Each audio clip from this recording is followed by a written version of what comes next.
Assalamualaikum warahmatullahi wabarakatuh. Allahumma sholli ala Sayyidina Muhammad wa ala ali Sayyidina Muhammad.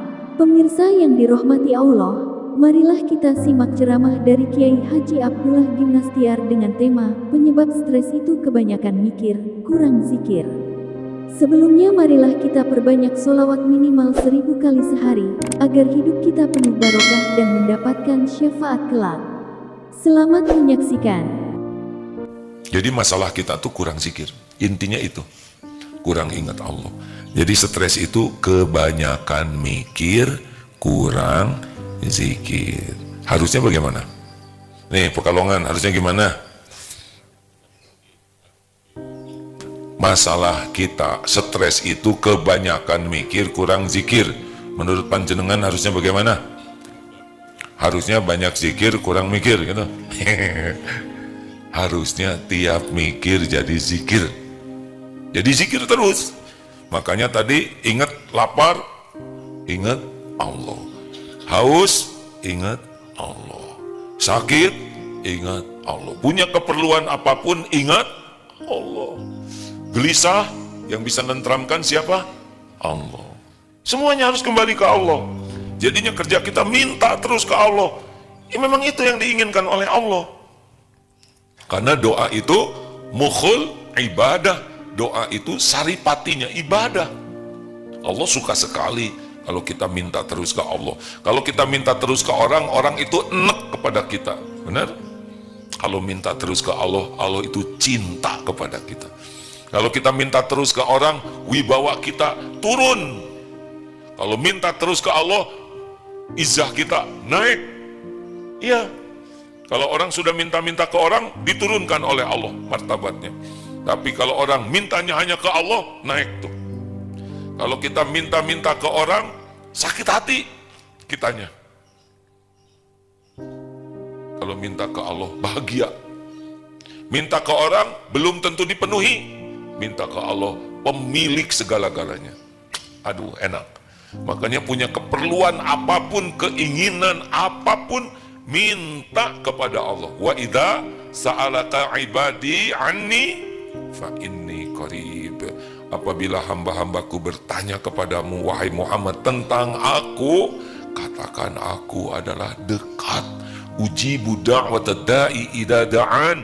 Aku mengabulkan permintaan doa orang-orang yang meminta, yang berdoa, idza da'an, apabila berdoa kepadaku.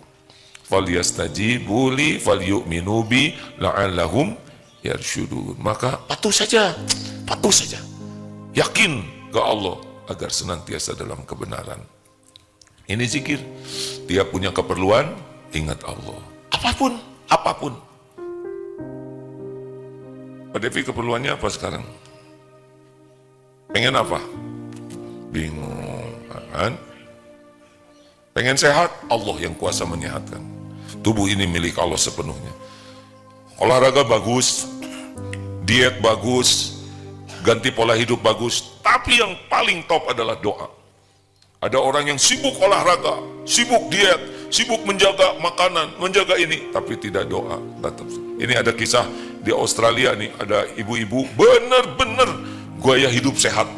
Makan tidak mau yang ada pestisida, tidak mau ada zat pewarna, betul-betul ngejaga diri, tapi kena cancer.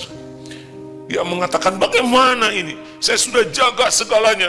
Ya dia nggak tahu, dia nggak minta ke Allah. Ya, tubuh ini milik Allah. Yang pertama diminta kalau mau sehat, Allahumma afini fi badani, minta badan sehat, minta hatinya sehat, minta pikirannya sehat. Allah. Jadi jangan sampai kita menganggap ikhtiar yang bisa menyehatkan. Doa dulu, ikhtiar itu ibadah. Ada pimpinan senam jantung sehat dan meninggal, ya kena serangan jantung. Bisa, itu mudah bagi Allah.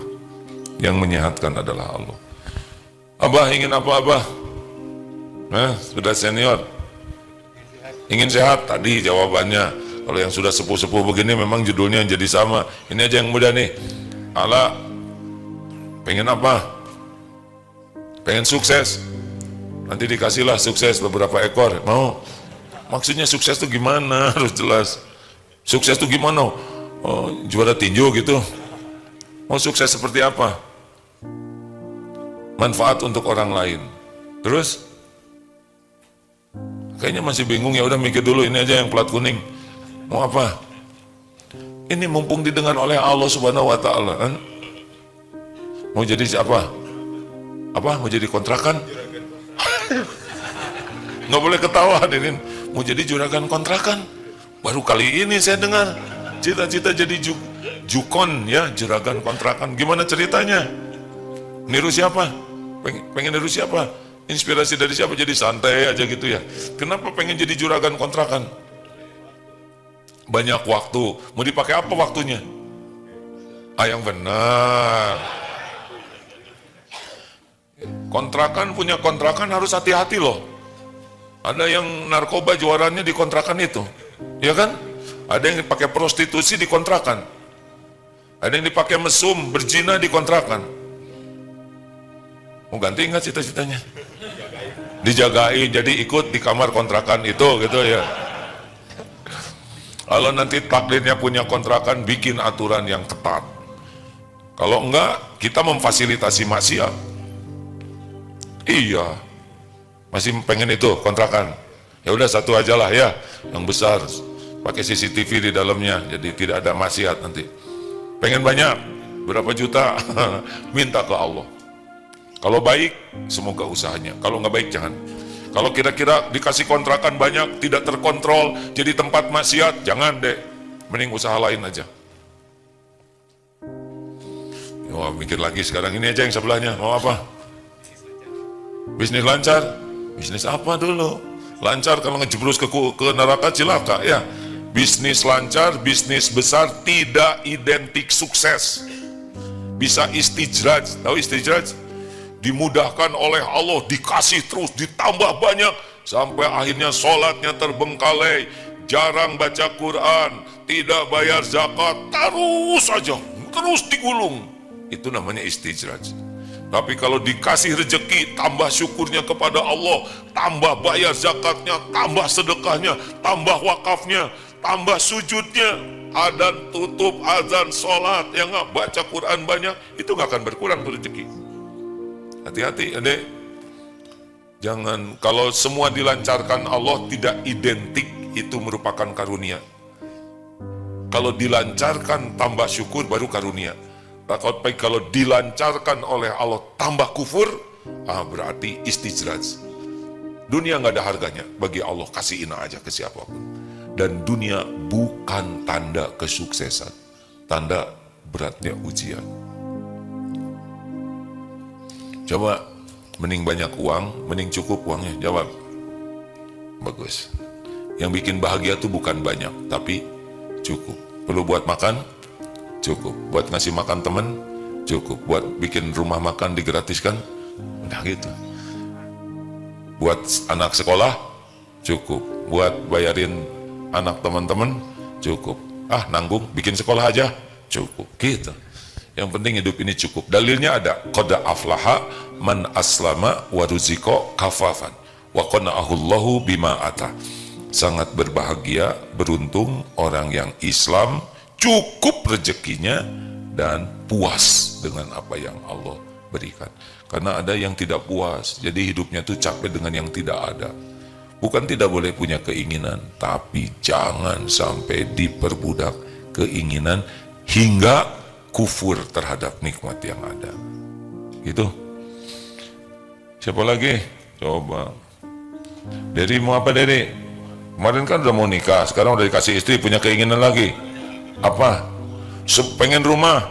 Ya minta ke Allah. Rumah yang ada di dunia ini semuanya milik Allah. Seluruhnya.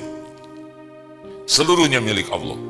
Manusia cuma ngaku-ngaku sebentar, belum tentu tidur di rumah itu. Rumahnya banyak, nggak mungkin tidur di mana-mana sekaligus, ya kan? Punya rumah 5, satu di Puncak, satu di Semarang, satu di Jakarta. Apa sekali tidur kepala di Bandung, pantat di Cirebon, kaki nggak bisa. Dan belum tentu bisa tidur.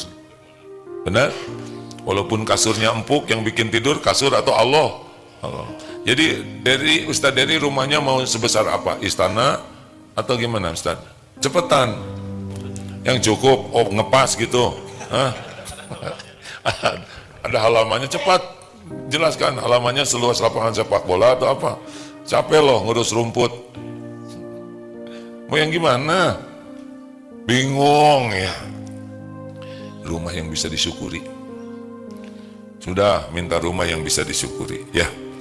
Nanti kalau kegedean juga jadi masalah. Capek ngepelnya deh. Nanti nggak ngantor-ngantor ya kan. Mau rumahnya seluas lapangan sepak bola, listriknya mahal, gaji di sini kan kecil, nanti habis pakai bayar listrik. Ada yang itu, udah kamu ngisi apartemen saya aja gratis, oh happy ya nggak? Dia gajinya 4 juta, suruh ngisi apartemennya besar, tahu listriknya 5 juta sebulan, dia cuma ngemutin kabel, nggak jadi, udah nggak usah centil ya. Apakah harus punya rumah? Wajib tidak punya rumah. Di Swiss itu katanya 98% nggak punya rumah, nyewa semuanya. Apa nyewa juga kalau nggak kebeli ya. Yang penting bersyukur. Tapi tiap bulan harus bayar sewaan. Ya iya dong, namanya juga nyewa ya nggak? Nanti Allah yang bayarin. Allah nanti bayarin. Ada aja nanti rezekinya. Minta ke Allah ya. Udah minta rumah, Ustaz Diri ke Allah belum? Gimana mintanya? Ya bagus. Minta tempat tinggal yang berkah, jadi kebaikan. Bagus. Udah segitu aja. Sekarang mah ingin apa-apa, ingat Allah. Lihat apa-apa, ingat Allah. Lihat diri sendiri, ingat Allah. Punya kebutuhan, ingat Allah. Kenapa? Karena cuma Allah yang punya segala-galanya, yang menguasai segala-galanya, yang menentukan segala-galanya. Tidak ada yang bisa terjadi sekecil apapun nikmat kecuali biiznillah. Kita akan takut berlindung ke Allah. Nggak ada yang bisa menjaga kita selain Allah. Tubuh ini milik Allah. Kita nggak bisa ketemu dengan nikmat kecuali izin Allah, dan kita juga tidak bisa selamat kecuali dengan izin Allah. Ini ada tamu Nurul Hidayah dari Semarang, MT mana? Alhamdulillah, matur suwun, Mbah. Ya. Pengajian malam Kamis Masjid Ar-Rayyan, Pekalongan mana? Yang mana ngacung? Katanya ibu-ibu, tapi laki-laki, Ini sisanya. Makanya alhamdulillah matur suwun, Mbah. Kula ngaturaken matur suwun sangat. Nggih. Apa? Kula durung ngertos basa Jawa ya. Punten. Minta maaf. Bapak Ibu yang baik, siapa yang nyelamatkin sampai ke sini, kan? Allah, Pak. Kita jarang sadar, kita ini selamat pergi ke sana sini, mau main, naik sepeda, jalan sama anak. Setiap kita selamat itu Allah yang nyelamatin. Kalau tidak dilindungi Allah, banyak yang bisa terjadi pada kita. Anjing lapar, lihat betis bapak ini tulang kelihatannya keren nih. Oh serius? Ini makanan sekali kita megang ini berapa juta kuman, kata dokter Asep nih. Sekali kita megang, kalau nggak dilindungi Allah, diare nih. Hanya perlindungan Allah kita bisa selamat. Makanya syukur. Nggak keselak aja, itu karunia Allah. Emang kalau tidur dibikin lupa nafas gimana? Nggak nafas. Allah yang ngurus kita. Siapa yang ngurus kita kalau kita tidur? Allah subhanahu wa ta'ala. Makanya alhamdulillahilladzi ahyana ba'dama amatana wa ilaihin nusur. Terima kasih ya Allah, terima kasih. Bisa napas, bisa bangun, bisa jalan. Berapa banyak yang tidak bisa jalan? Berapa banyak yang sekarang berbaring di tempat tidur, ingin bangun dan tidak bisa? Kita bisa bangun izin Allah, benar? Alhamdulillah. Nah bisa ngangguk gitu, itu izin Allah. Kalau nggak ditolong oleh Allah, udah selesai. Nah ketawa itu izin Allah, Pak. Karunia Allah loh. Kalau nggak ditolong Allah, kita ketawa itu nikmat dari Allah sepanjang niat dan caranya benar. Berarti telinga normal. Berarti dari pendengaran ke semua sistem saraf kita real time, cepat. waktunya ngepas, ya kan? Coba kalau lambat, lucunya sekarang diproses pelan. Agim lucu, kamu harus ketawa, ya. Caranya gini, naik dulu ini satu-satu, lalu suaranya belakangan, kan repot Pak. Ini rumit loh. Itu kerja keras tuh, paru-paru, pita suara, otot naik turun, tangan, ini rumit. Ini nikmat dari Allah. Nah ini saya gatal ya, ngegaruk ini nikmat Pak, kena. Coba kalau kemana aja ya kan. Oh tidak mudah, ada yang sulit menggerakkan badannya, ada yang tidak terkontrol. Kita ngepas gatalnya di sini. Coba kalau gatalnya di sini yang digaruk mata yang hitam-hitamnya, cilaka. Lebih cilaka lagi gatalnya di sini yang digaruk kepala bapak ya. Masya Allah. Fabi ayyi ala'i rabbikuma tukadziban. Maka nikmat Tuhanmu manakah yang engkau dustakan? Ingat nikmat, ingat Allah. Nggak ada berhentinya tuh.